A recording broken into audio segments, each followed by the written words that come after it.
Ha desaparecido su gato. Ha estado lloviendo toda la semana y su coche no arranca. Alguien le pregunta cómo está y usted contesta: estoy muy deprimida, tengo un día de perros. Pero de hecho, ningún experto llamaría depresión a eso. Porque si el gato regresa, sale el sol y su coche arranca, su estado de ánimo mejorará. Mientras que si tiene depresión clínica, se necesita algo más de un día con sol para corregir las cosas que se han torcido en su mente.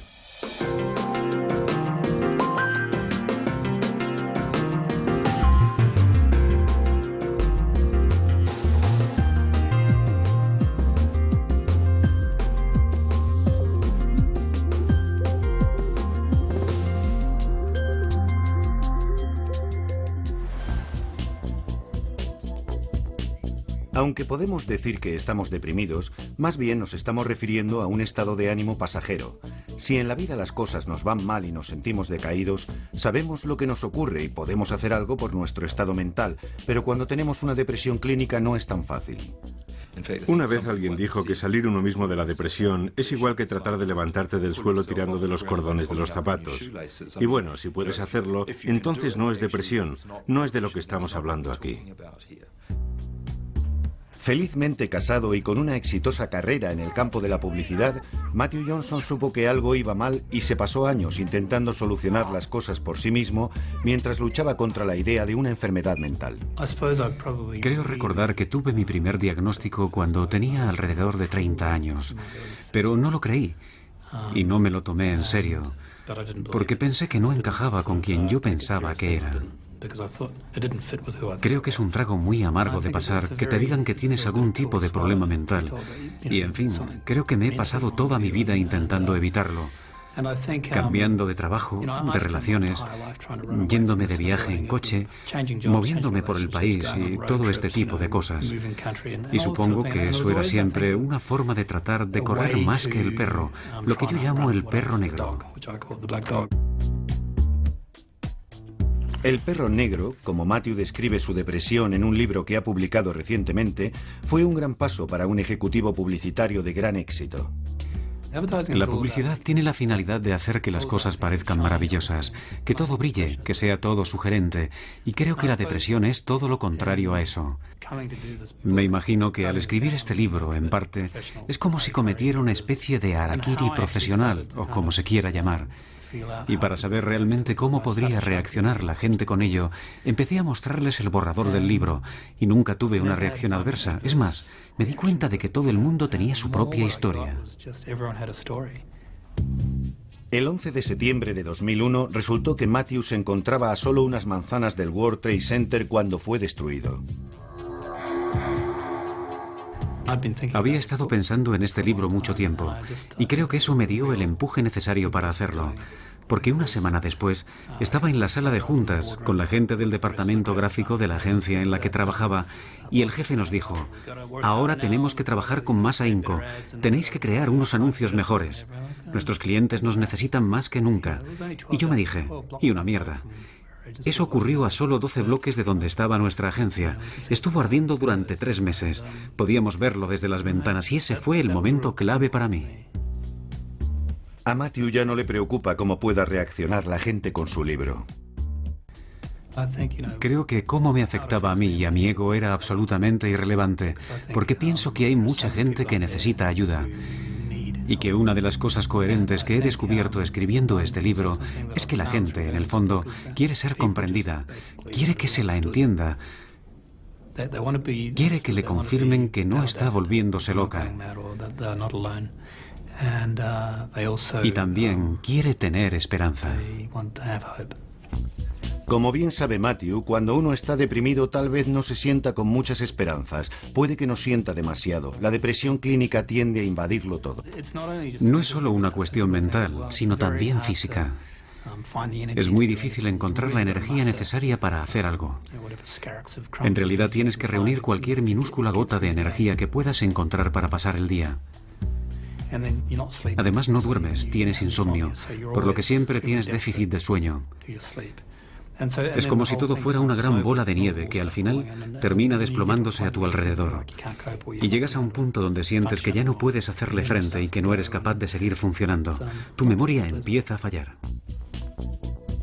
Con síntomas así, uno piensa que debería darse cuenta de que algo va mal, pero incluso así no llegaría a pensar que se debe a una enfermedad mental.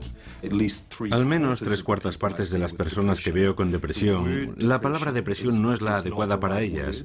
No la asocian con la percepción de lo que les está ocurriendo. Puede que digan, oiga, es mi estado de ánimo, pero no estoy deprimido.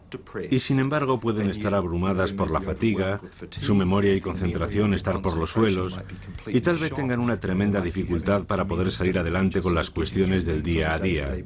Y tú tienes que averiguar el origen de todo esto y decir, bien, no usaremos la palabra depresión, pero vamos a juntar todo eso y verlo como un tipo de enfermedad o estado de salud.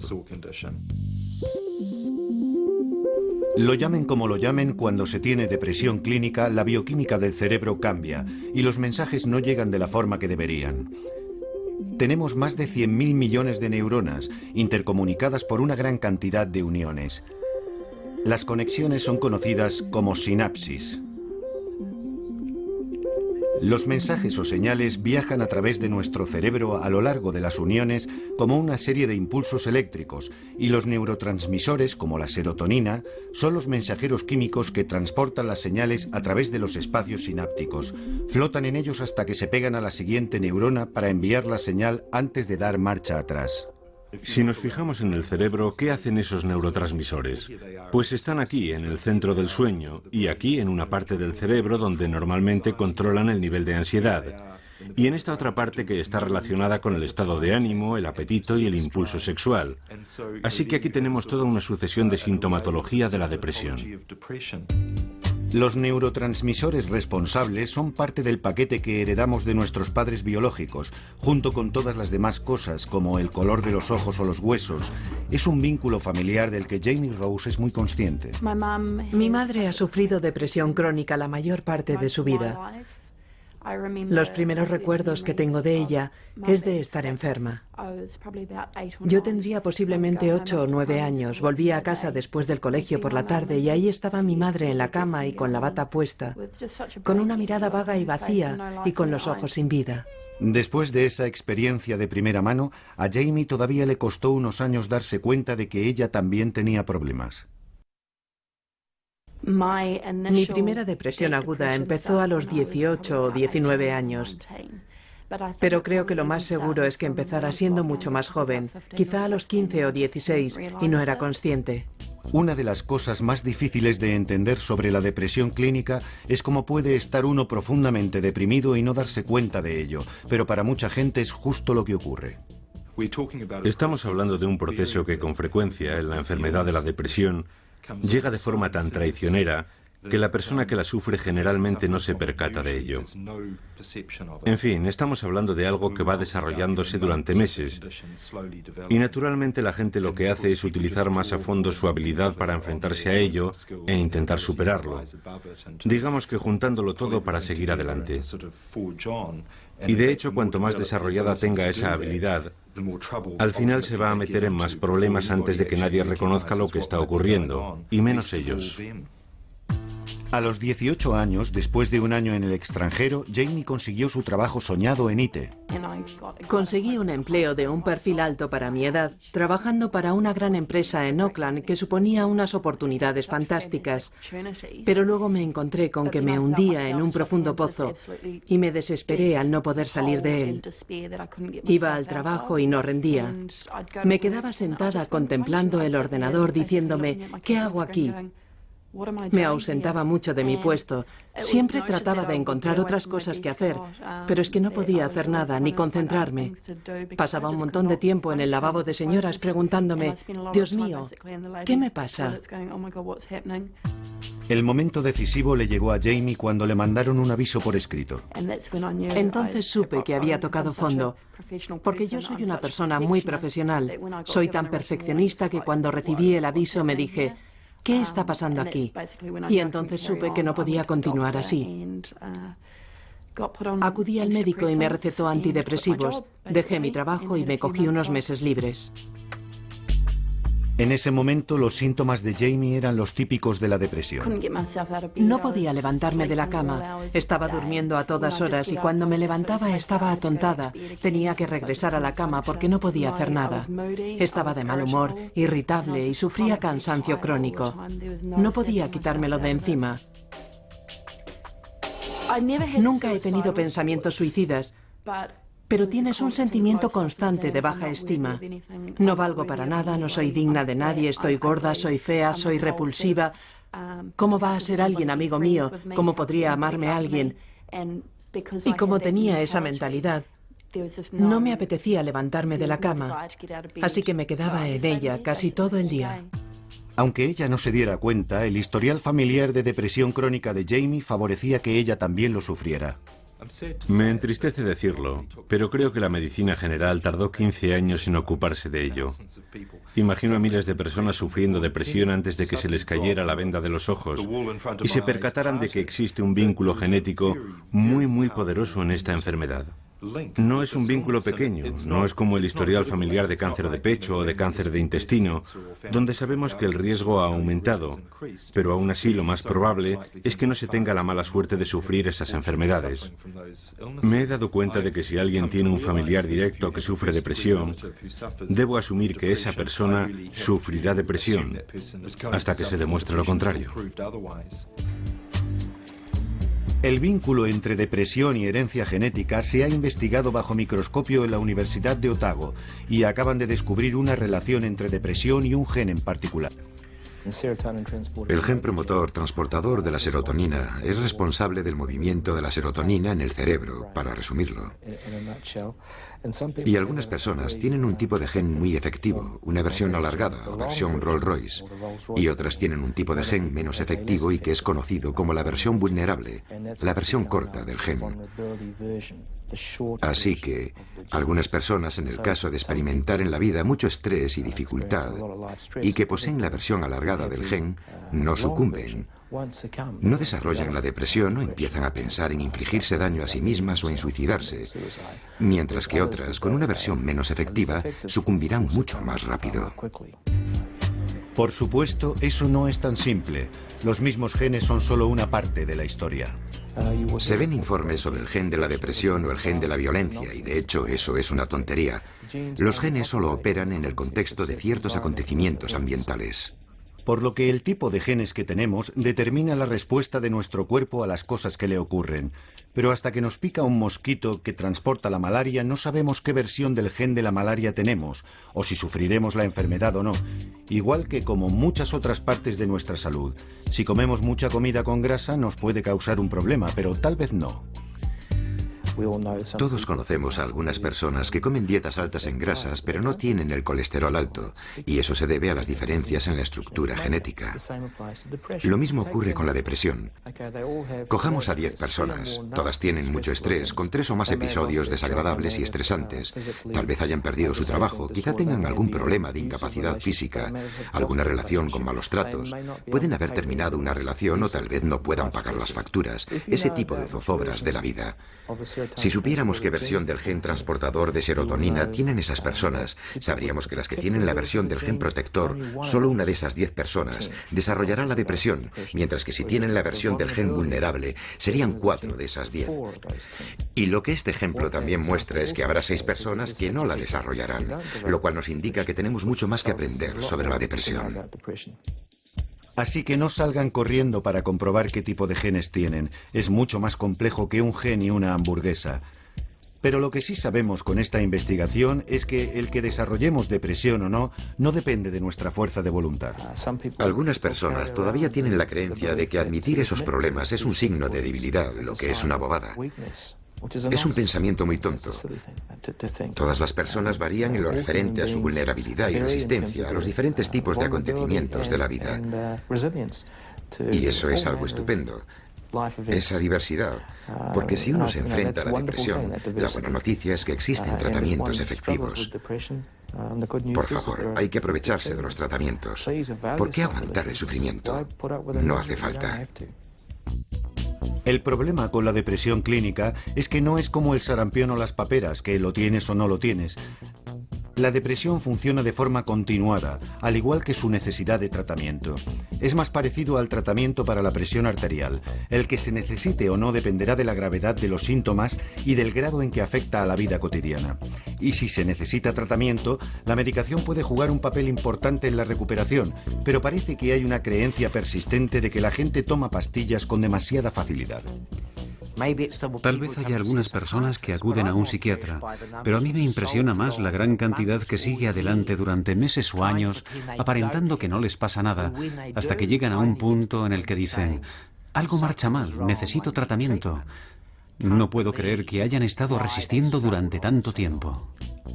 Los estudios demuestran que si alguien estaba deprimido hace 20 años, hay un 90% de probabilidades de que no haya sido tratado, principalmente por falta de conocimiento. Aunque muchas personas hubieran ido al médico de cabecera o a otro profesional de la salud, lo más normal es que no fuera reconocida como una depresión. Un mayor conocimiento de los médicos y el desarrollo de nuevos medicamentos con menores efectos secundarios ha cambiado eso. El resultado del gran incremento en la prescripción de antidepresivos ha llevado a la preocupación pública, pero los estudios muestran que junto a ese aumento hay un desarrollo positivo. La depresión es sin duda uno de los principales factores de riesgo en el suicidio, y lo que hemos comprobado en los últimos 5 o 10 años es que el índice de prescripciones de antidepresivos ha aumentado y la tasa de suicidio está empezando a disminuir en Nueva Zelanda, en Australia y en un gran número de países europeos. Otro aspecto de preocupación pública es si la gente está tomando antidepresivos sin que lo necesite realmente. Si no sufres la enfermedad, no te beneficiarán en nada. Solo te harán sentir normal si de entrada no te encuentras bien. Así que estos medicamentos, como algunos narcóticos, no te proporcionarán ningún subidón artificial. Ese no es el caso. En realidad, lo único que pueden hacer es devolverte a la normalidad, al nivel de la vida cotidiana. No pueden subirte por encima de ese nivel. La gente a la que se le ha prescrito la medicación correcta no tiene ninguna duda de por qué se la toma. La medicación es necesaria para estabilizarlo todo y para ponerme en un nivel en el que pueda funcionar y luego empezar a curarme. Para cuando el músico y guía de museo Norrie Gibson consiguió llegar hasta aquí, estaba luchando contra la depresión. La gente no tenía forzosamente que saber a lo que yo me enfrentaba, pero a veces estuvo a punto de destruirme. Fue sumamente agotador y necesité una enorme cantidad de energía que no tenía. No dormía bien, perdí la alegría por todo lo que antes me había proporcionado júbilo, perdí el entusiasmo por la música, que era mi vida. Necesitaba ayuda. Sabía que necesitaba ayuda. Con esos síntomas, el primer equipo médico al que acudió Norrie no tuvo problemas para encontrar el diagnóstico correcto y prescribirle antidepresivos. Como médicos de cabecera, frecuentemente vemos dos milagros en la medicina general. Uno de ellos es cuando llega alguien con neumonía y le recetas penicilina. Es milagroso lo que ocurre. Bueno, 2 días después la transformación es absolutamente llamativa. Un milagro a escala parecida es la transformación de alguien que ha sido diagnosticado correctamente de depresión y recibe el tratamiento adecuado. Hay una transformación milagrosa en esas personas. La medicación me permitió vivir mi vida y hacer cosas que necesitaba. Me ayudó a dormir, algunas veces con más éxito que otras, pero eso fue uno de los puntos clave para estabilizar mi sueño. La medicación que estaba tomando Norrie era para incrementar los niveles de serotonina en el cerebro. Si estamos deprimidos, los niveles de serotonina son bajos. Hay muy poca serotonina flotando en el espacio sináptico para pegarse a la siguiente célula y pasar los mensajes. El SSRI trabaja para incrementar los niveles de serotonina y lo hace bloqueando su reabsorción para que haya más cantidad y mantener funcionando las líneas de comunicación, lo cual con el tiempo se convierte en una visible mejora para muchas personas. Pero aunque los medicamentos pueden ser una parte clave en el tratamiento de las depresiones severas, obtener los adecuados puede ser cuestión de ir probando. La primera medicación que me mandaron fue triciclen y, de hecho, me aumentó el límite de ansiedad de los síntomas que estaba experimentando. Sudaba profusamente, estaba muy acelerado, era más y más activo, cada vez con mayor agitación y más alarmado. Había momentos en que me sentía mareado y como si realmente fuera a desvanecerme. Me hizo polvo físicamente y también a otros niveles, algo terrible. Y naturalmente, me dijeron que continuara con ello hasta que me hiciera efecto. Pero en realidad era insoportable. Al final, Norrie fue enviado a un psiquiatra que le cambió su medicación por SSRI.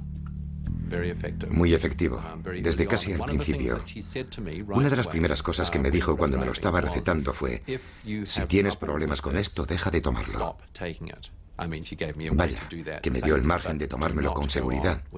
No sigas con esta medicación si te ocasiona más problemas que mejoría. Así que eso fue tremendamente tranquilizador después de la anterior experiencia. La desagradable experiencia de Norrie no es nada insólito, ni tampoco lo es la reticencia de Matthew a medicarse al principio. Yo, al principio, tenía una sensación de fracaso por tener que medicarme debido a lo que estaba pasando, y fue muy duro. A Matthew también le fue difícil dar con la medicación adecuada para él.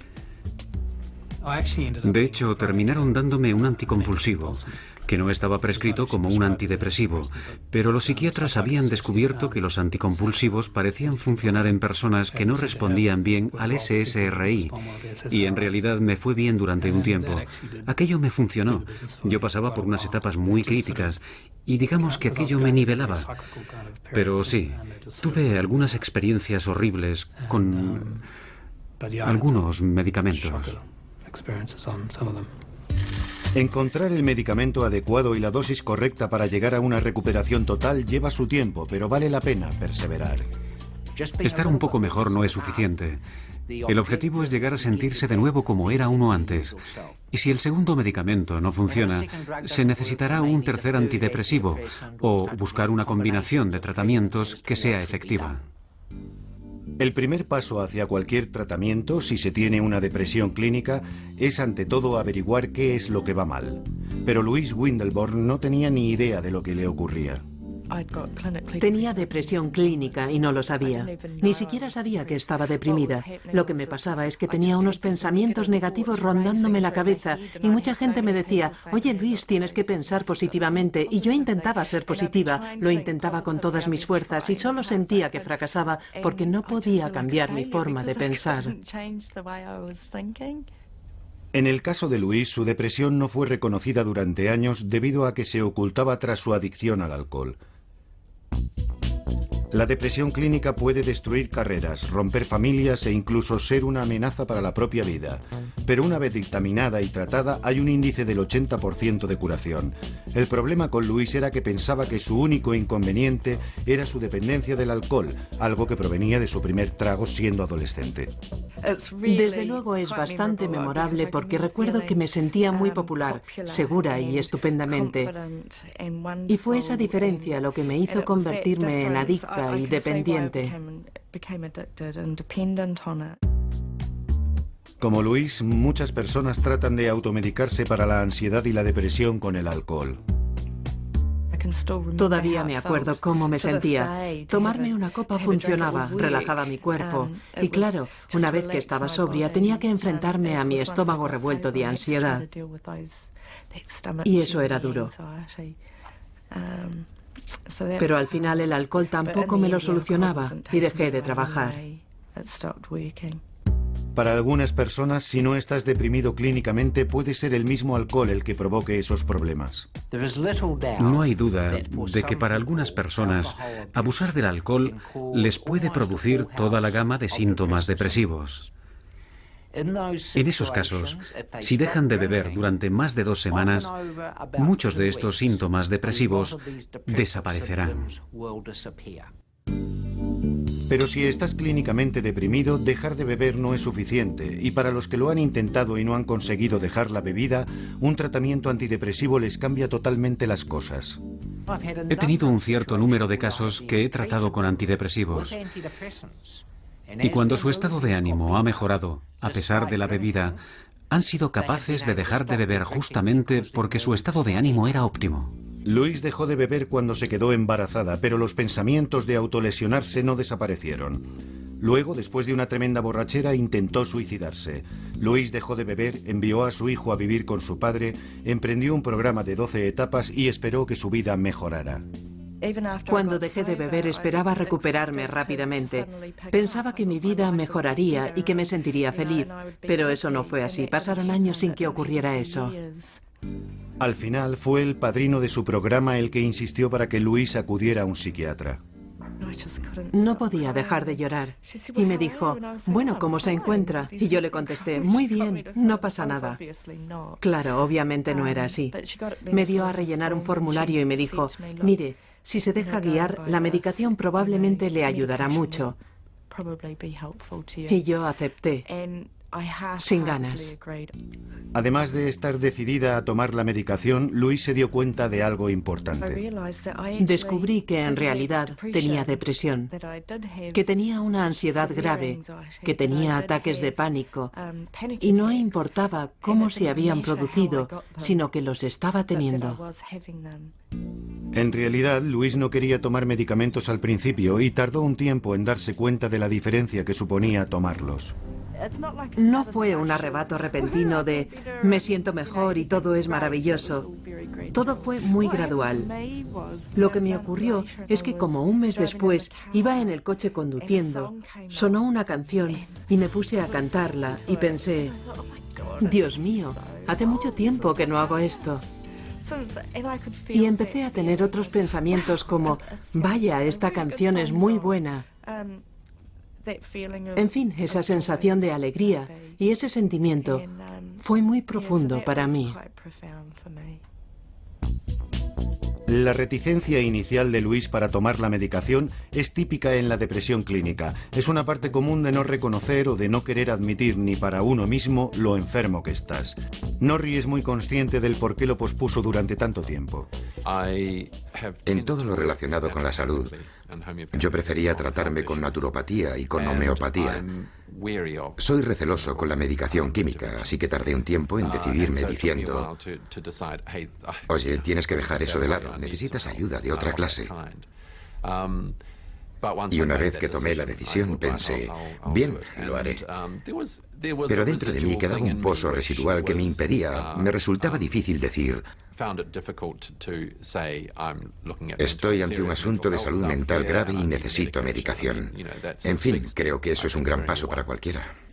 Cuando a Norrie le prescribieron la medicación, estaba ya muy hundido en la depresión continua. Mi sistema nervioso se colapsó totalmente, por lo que llegué a pensar que una definición bastante precisa era la de una crisis nerviosa. El proceso normal para afrontar el estrés, cuando eres capaz de procesar una situación y luego actuar, algo que la mayoría lo hacemos de forma intuitiva, de forma natural, para resolver cualquier cosa o hacer frente a algo que necesita atención, había desaparecido. Era como si los mensajes estuvieran todos mezclados. En realidad era demasiado enfrentarse física, mental y emocionalmente a ello. Por ejemplo, vas un día a un supermercado, das vueltas por el interior y tal vez te pasas 40 minutos allí para irte sin haber comprado ni una sola cosa porque no has podido tomar una decisión. No podía actuar, realmente no podía hacer nada. Y esa es la sensación de que todo va mal. Aparte del tipo de síntomas de los que habla Norrie, la sensación de un cansancio extremo es algo muy común. Te los puedes encontrar andando a primeras horas de la mañana. Esto es algo muy característico en el desequilibrio bioquímico o psicológico del cerebro que forma parte de su estado. Parece que interfiere con la fisiología normal del sueño, pero al contrario del estrés, donde parece que tienes problemas para dormir, con la depresión te despiertas a altas horas de la madrugada. Y no hay demasiadas cosas que te produzcan eso, por lo que aunque tu estado de ánimo esté bien y no te sientas deprimido ni nada de eso, si tienes ese síntoma, entonces tienes que estudiar detenidamente todas las demás posibles manifestaciones.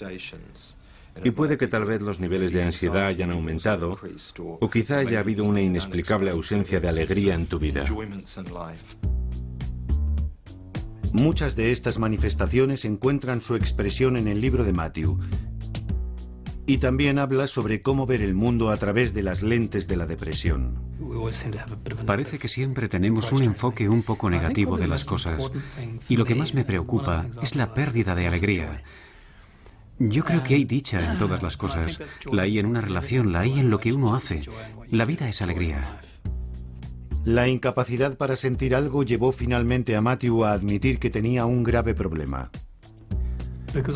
Sabía que no podía continuar viviendo así, negándolo. Creo que me hubiera quitado la vida o habría sufrido un hundimiento total. Y creo que llegué a un punto en el que debía decidir qué hacer con mi vida y saber qué era lo más importante: salvar las apariencias o intentar realmente vivir lo más feliz posible. Una vez que admitió su depresión, Matthew estaba destinado a recuperarse, pero era tan reticente a la psicoterapia como lo había sido a la medicación. De hecho, recuerdo que antes de ir a ver al terapeuta tenía pavor. Pensaba, Dios, soy un perdedor. ¿A dónde ha ido a parar mi vida? Pero cuando ya estaba en el periodo de recuperación, fue algo estupendo. Era lo que verdaderamente había estado esperando, porque me sentía libre y podía decir todo lo que quería, y creo que eso es muy beneficioso. Cada vez hay más estudios que demuestran que algunos tratamientos psicológicos pueden ser tan beneficiosos como la medicación. Es evidente que en la depresión está implicado algo más que los niveles de serotonina. Ahora entendemos que hay ciertos circuitos en el cerebro que están implicados y que funcionan mal cuando las personas están deprimidas. Así que la cuestión central del tratamiento por depresión es cómo hacer que los circuitos funcionen de nuevo. Y la medicación no es la única opción. Los circuitos involucrados están en la parte frontal del cerebro donde está el pensamiento, al igual que en la parte central donde se procesan las emociones, tales como el miedo y la alegría a través de la amígdala y el hipocampo. Estos circuitos influyen entre sí. Por lo que actualmente decimos que los antidepresivos modulan estos circuitos depresivos, trabajando desde abajo, mientras que la psicoterapia, como la terapia del comportamiento cognitivo, puede que los module desde centros más altos dentro del cerebro. Pero en cuanto a lo que puede o no puede funcionar y lo bien que podría hacerlo, vale la pena estar al tanto del tipo de terapia que se está recibiendo. No estamos hablando del grado más grave de la escala, sino entre el grado suave al moderado y los tipos de tratamiento específicos. Y debo decir que la ayuda psicológica convencional no es efectiva como tratamiento a la depresión. Una buena analogía podría ser la de que si te rompes una pierna, el que tengas ayuda psicológica por ello tal vez te ayude en cuanto al hecho de que tienes una pierna rota y en saber organizarte la vida. Pero no va a cambiar el hecho de que vas a tardar 6 semanas para que se cure la pierna y que en realidad solo hace falta tenerla enyesada. Norrie tiene muy claro que lo que verdaderamente siente ayudó a su recuperación. En ese tiempo acudí a un par de consejeros, tal vez unas 3 o 4 veces, y me di cuenta que más bien trabajaban en cuestiones del presente. Pero lo mío era mucho más profundo que eso. Pude comprobar que esa ayuda me era muy beneficiosa para afrontar las situaciones actuales en la vida. Pero para mí la clave fue la psicoterapia, y siempre he tenido la sensación de que necesitaba profundizar más y trabajar a un nivel mucho más profundo. Norrie cree que su depresión se remonta a cuando su familia se desgajó con el divorcio de sus padres cuando tenía 6 años. En mi caso particular, es obvio que mi tendencia a la depresión creció por el sentimiento de una gran pena y pérdida en mi más tierna edad. Algo que no supe darme cuenta del todo o reconocerlo. Ni fui capaz de expresarlo o afrontarlo de ninguna manera, en realidad. Era demasiado pequeño. Norrie identificó algo a lo que debía enfrentarse, pero mucha gente no tiene ninguna razón aparente para su depresión. Creo que esto es justo la clave de la confusión sobre lo que es esta enfermedad. En fin, esto podría ser algo totalmente desligado de cualquier otro tipo de dificultad que se haya tenido en la vida. No hace falta un problema en la vida para sufrir esta enfermedad de manera muy aguda. Y por supuesto se pueden tener muchos problemas en la vida, solucionarlos y seguir padeciendo esta enfermedad. Las buenas noticias son que el cerebro puede ser mucho más resistente de lo que pensábamos.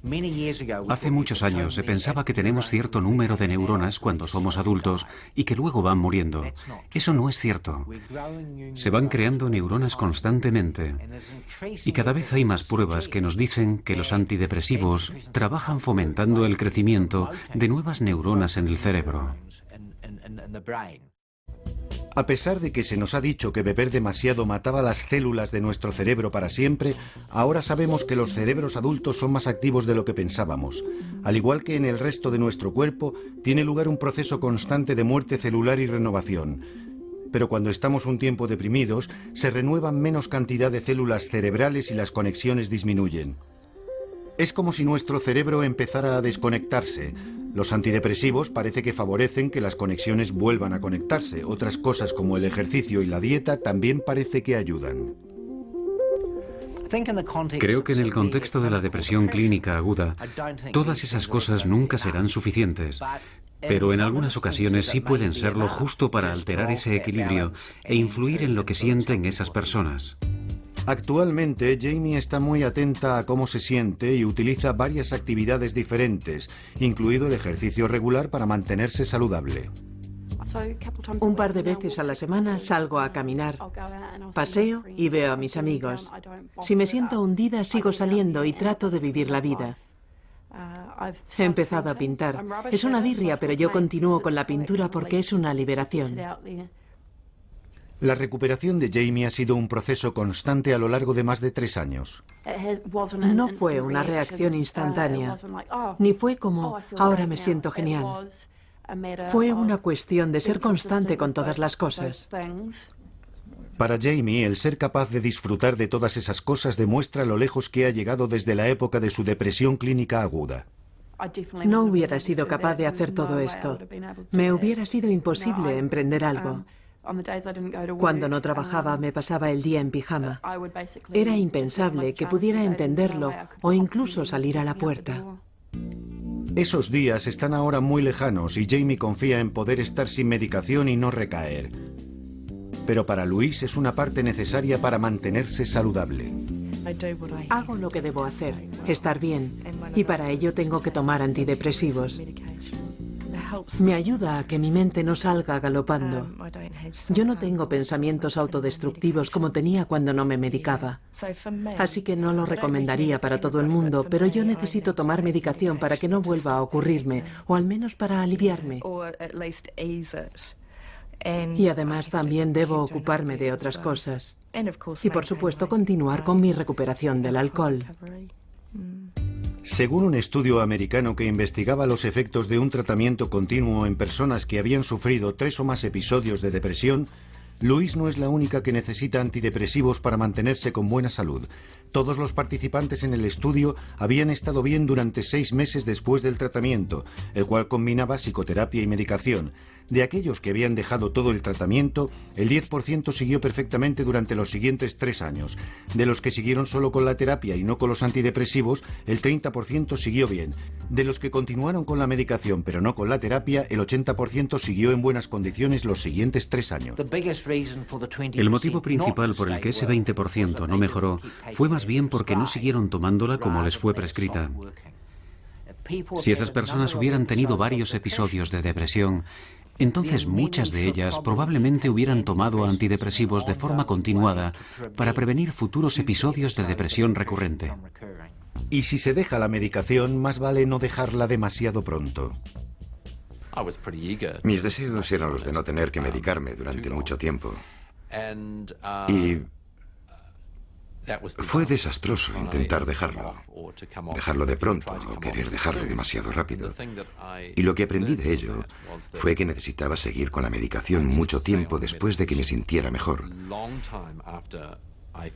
Y eso fue bastante aleccionador, en realidad. El psiquiatra de Norrie le ayudó a comprender el porqué. Me dijo, vas a notar que llegas a un punto donde te sentirás mejor, pero eso será justo porque empieza a hacerte efecto, de hecho. Así que sigue con la medicación y manténla durante bastante tiempo mientras se va realizando el proceso de curación. Por lo que seguí tomándome los medicamentos, aun después de mejorar, más o menos otro año y medio. Y luego me fue disminuyendo muy gradualmente. Y así pasé unos 8 meses. He oído incontables historias de gente que lo ha dejado demasiado pronto y ha vuelto de nuevo, como al principio. Se mire como se mire, dejar de tomar los medicamentos demasiado pronto puede inhabilitar su propósito. Es parecido a recargar una batería descargada. Si pones a cargar la batería solo unas pocas horas, a la primera mañana fría el coche se quedará de nuevo sin batería.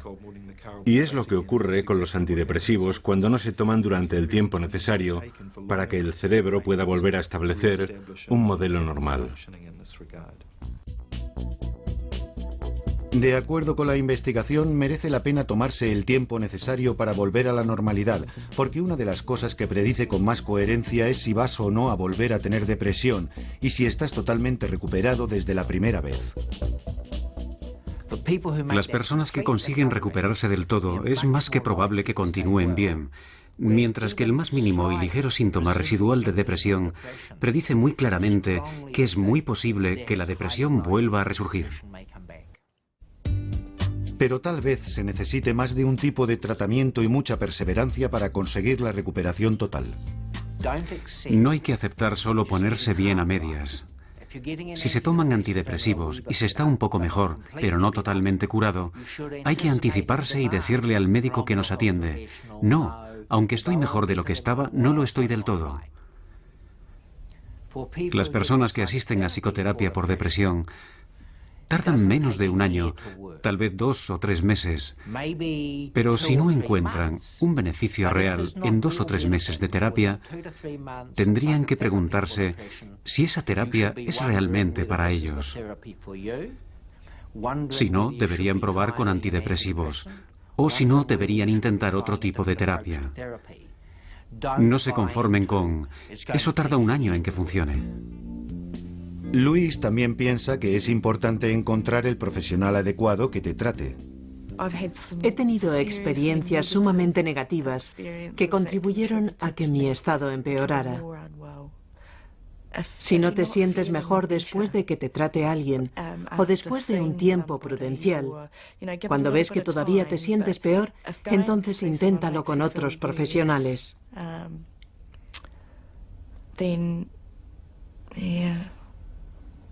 Pero nunca pierdas la esperanza. Tienes que continuar luchando. Luis sabe que tiene suerte por estar viva y con un futuro que disfrutar. Por entonces no me lo hubiese creído. No hubiese podido creer que estaría viva. Y que hasta sería madre. Y con Matt, aquí haciendo las cosas cotidianas. No solo sobrevivió a su depresión, sino que aprendió mucho sobre la vida. En fin, lo bueno de lo que he hecho es que ahora puedo enseñar cosas, cómo enfrentarse a los problemas de la vida, mientras que antes no hubiera tenido ni idea. Así que trato de disfrutar de él antes de que se vaya, de que deje el hogar, algo que no está tan lejano. Crecen demasiado deprisa, pero ahora tengo otras posibilidades, aunque no sé lo que me deparará el futuro. Aunque en su futuro puede que todavía exista depresión, Matthew sabe ahora que puede vivir con ella. Alguien dijo: lo más importante es recordar que no importa lo mal que se pongan las cosas si se toman las medidas correctas. Las sombras del perro negro pueden desaparecer y lo harán. Y creo que en realidad los malos tiempos son como las tormentas. Llegan y hacen daño y causarán todos los estragos que puedan. Pero creo que hay que reaccionar como con las tormentas, porque eso es lo que mi esposa, Ainsley, siempre me decía: esto pasará. A veces no creía en ello, pero ella tenía razón, y así fue. Cuanto más lo combatas, tanto más batallarás con ello. Cuanto más trates de pasarlo por alto, más tiempo permanecerá ahí.